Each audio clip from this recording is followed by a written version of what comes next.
Hi everybody. My part today is Grace for All, but before we begin I just want to show you this wonderful place. It's a very ancient olive trees grove. As you can see, we know for sure that these trees are at least 1,000 years old. We are very close to a Christian village named Jour, which means the monastery after Yochanan. And as you can see, the trees are extremely old and very impressive.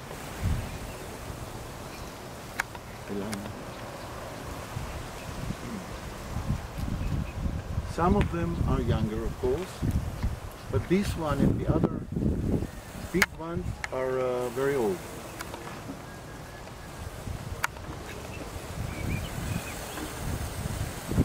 And we have a Galilean good wind.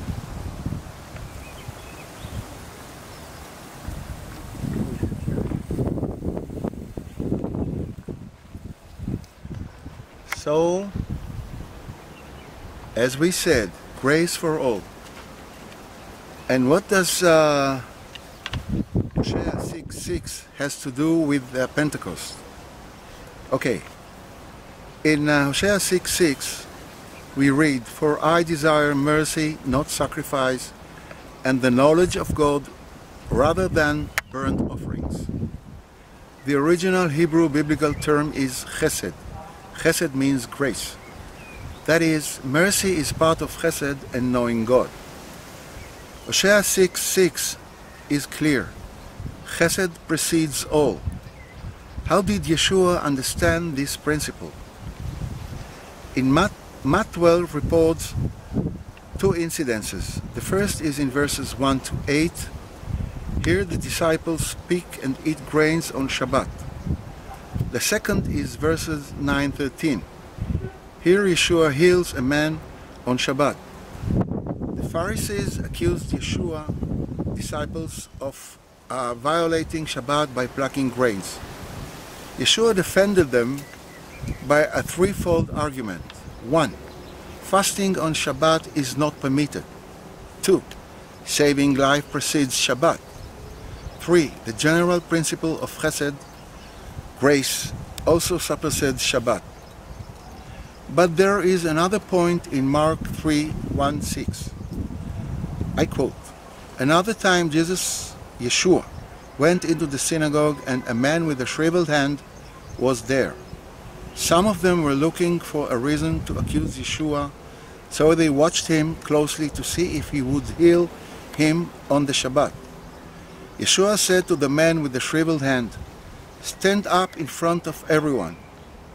Then Yeshua asked them, 'Which is lawful on Shabbat, to do good or to do evil, to save life or to kill?' But they remained silent. He looked around at them in anger and, deeply distressed at their stubborn hearts, said to the man, 'Stretch out your hand.' He stretched it out, and his hand was completely restored. Then the Pharisees went out and began to plot with the Herodians how they might kill Yeshua. Yeshua did nothing except for instructing the man, 'Stretch out your hand.' He spoke to the man, and speaking is allowed on Shabbat. Healing by speech is then not violating Shabbat.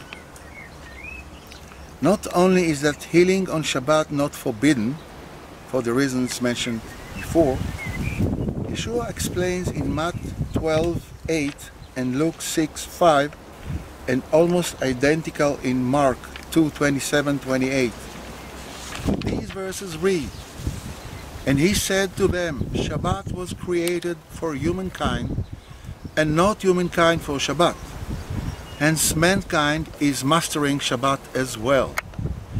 Amazingly, a fourth generation Tana said the same, almost word by word, as the Mechilta de Rabbi Ishmael, Parasha Kitisa, Masechta de Shabbat 1 reads. I translate, "And you shall keep Shabbat."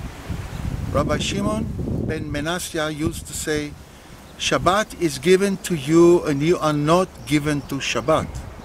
And of course, Yeshua preceded Rabbi Shimon ben Manasseh by decades. Rabbi Shimon ben Manasseh was probably a Galilean, and here he agrees with Yeshua. It should be noted, in this source, no rabbinic objection occurs. Shabbat is, therefore, the expression among others, one expression among others of God's grace. Avoiding healing on Shabbat means violating God's grace. In a way, not healing on Shabbat is violating Shabbat. Yeshua healed the centurion's slave with no reservations. What triggered him was the centurion's faith. Whether it was Shabbat or not, it makes no difference. This is grace.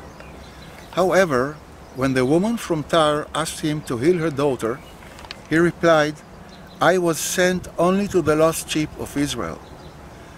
Chronologically, the centurion's event preceded the Tyre event.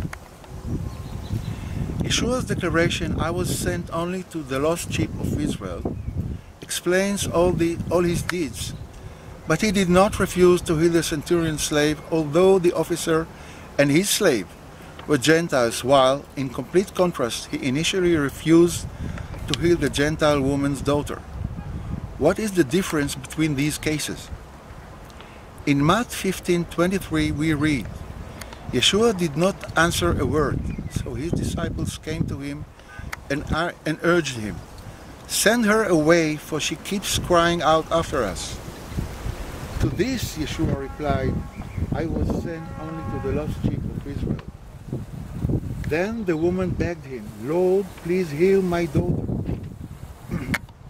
Yeshua replied, "It is not right to take the children's bread and toss it to the dogs."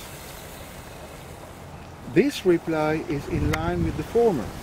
I was sent only for the lost sheep of Israel. However, it seems to ignore the term the woman used to address Yeshua, Lord. Then the woman stressed her humbleness by, "Yes, it is, Lord.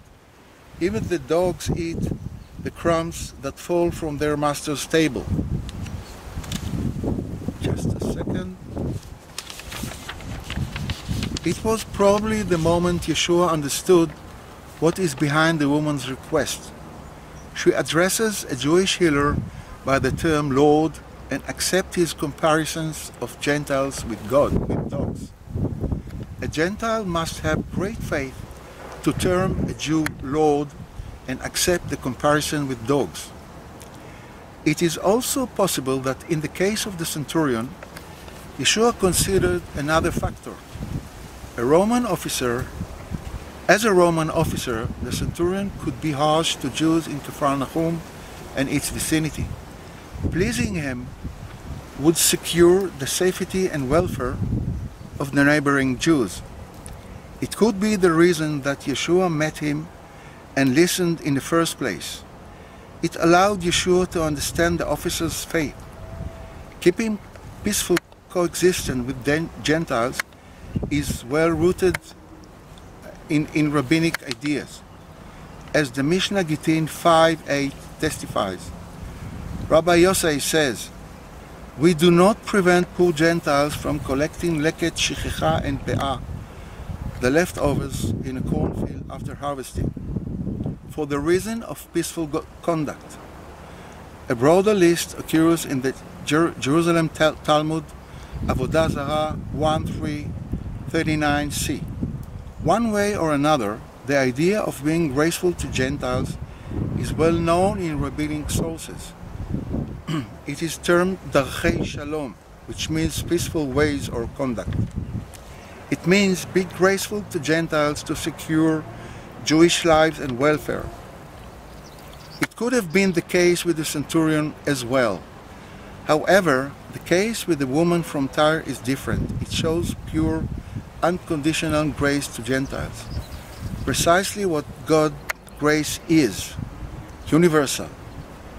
How all this is connected to the Pentecost?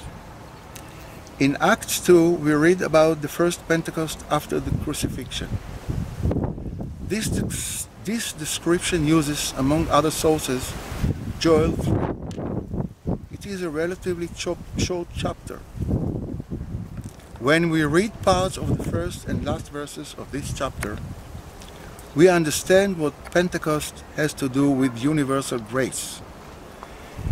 I quote, "In the last days, God says, I will pour out my Spirit on all people, and everyone who calls on the name of the Lord will be saved."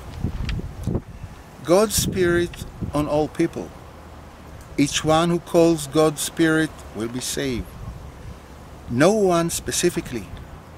All are entitled to enjoy God's Spirit and salvation, provided that they all have faith in God and call on His Spirit. This takes us back to the centurion and the Gentile woman from Tyre. The decisive factor is not being a Jew, but having faith in God and His grace. And one last sentence to conclude. Said the Lord, "Beiti beit tefillah yeh lekol ha'amim." My house will be a house of prayer for all nations. There is no grace more than this sort of grace. And this connects us back to the Pentecost. Thank you.